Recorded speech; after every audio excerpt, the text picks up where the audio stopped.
Hello everybody, welcome to Group 6 of Political Economics of International Business. And in this presentation, we'll be discussing the rise and opposition to the gig economy. This presentation is presented by Timothy, Brian, Phyllis, and Samantha. These are the contents that we are going to cover in the following slides to come.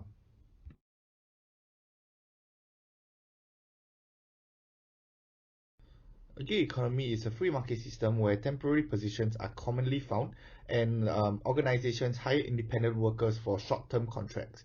A gig worker in a gig economy are people who are freelancers, they are part of the flexible workforce, and also part-timers included. The rise of the gig economy from a worker's perspective, firstly, will be flexible working hours. Flexible working hours allows gig workers to have more flexibility to do multiple gigs. Secondly, independence to work, meaning they can work on their own and whenever they want at their own time and own target. Thirdly, will be a different variety of jobs and a higher hourly pay, meaning that they have a variety of jobs to choose from a pool, and they can decide which one suits them the best. Now from a business perspective.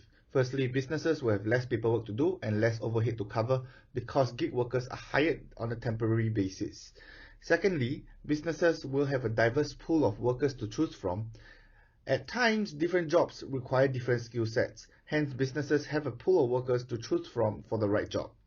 Lastly, this allows for businesses to better expand because gig workers allows for the flexibility to work in different locations at different times. Hence, the companies do not need to provide them with a working space, and the business can use these resources to better expand the company. Thank you, Tim. In this section, I will be going through the critics or criticisms of the gig economy. From the worker's perspective, the lack of usual workplace benefits and the lack of a minimum wage system may subject workers to be unfairly treated or paid. On top of that, having to file quarterly taxes and be liable for their own personal expenses, such as Uber drivers having to beautify and modify their vehicle at their own cost, are also the downsides to being a worker in the gig economy. Workers also work in isolation. These factors cause higher levels of stress among gig economy workers. Now, from the business perspective, the regulations on workers' contracts make workers less reliable for the companies as workers have the liberty to choose to work less or not at all.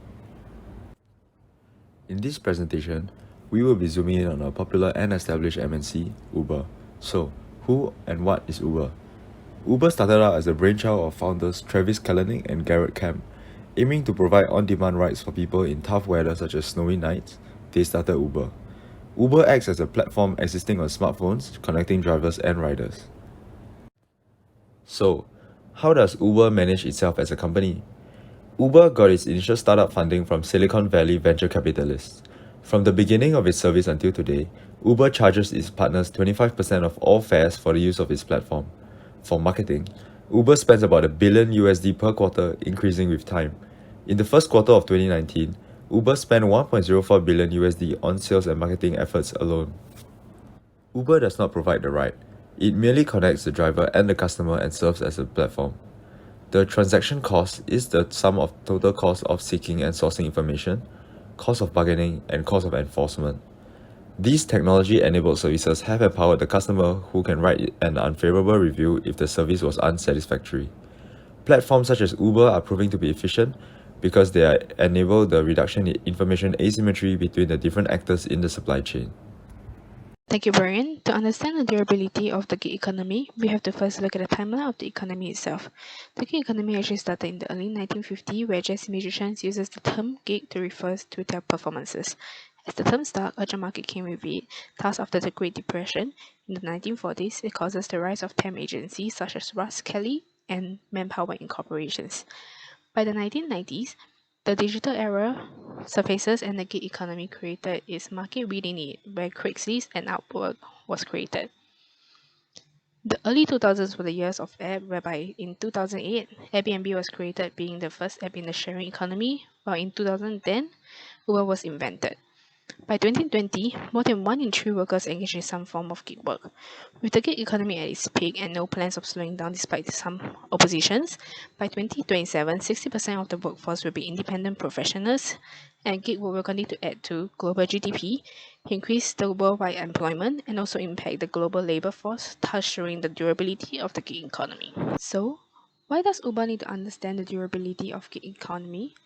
As Uber contracts gig workers as their driver, it is important for them to understand the durability of the gig economy as gig work is taken up increasingly, which can be seen from the previous slides. 60% of the future workforce will be independent professionals by 2027. The gig economy is now powerful enough to impact legislation causing laws to be reshaped. With the new laws and regulations due to the growth of gig economy, it makes it important for Uber to understand the gig economy as their drivers are contracted gig workers, while unlike their hired admin or customer service crew who have employees' benefits. Since they need to comply the rules and regulations passed by the government, Uber needs to recognize the fact that they'll be spending money on improving the rights of their gig drivers, thus needing to understand the durability of gig economy as it is still growing. Moving on with the gig economy, it benefited companies like Uber. As you all know, Uber drivers are all gig workers. They are freelancers and work at timing where it's of convenience to them. The benefits of hiring gig workers allow Uber to save expenses on onboarding costs, like electrical bills and office space, as they do not require a workplace unlike full-time employees. Since gig workers are all freelancers, they are able to work at flexible hours, where some of them are able to work at very late nights or early morning. This is usually the peak period and high demand for customers, as they have to go to work early and some end work at very late hours. Therefore, Uber is able to account for all passengers by providing transport services to the people at all timings. Aside from the benefits, there are also drawbacks from the gig economy. As gig workers are usually working at their own convenience and availabilities, Uber faces challenges dealing with workers, where some workers tend to take the system for granted and only work for a few hours.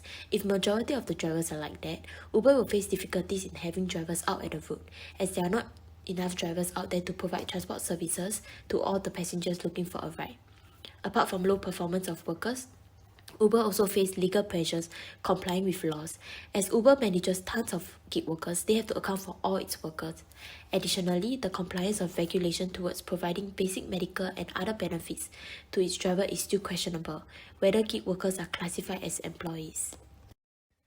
To better manage and resolve the drawbacks, Uber can consider enforcing strict regulation on drivers by setting quotas to ensure that they hit the minimum hours of working shift so that they are actively working and looking for passengers out at the road.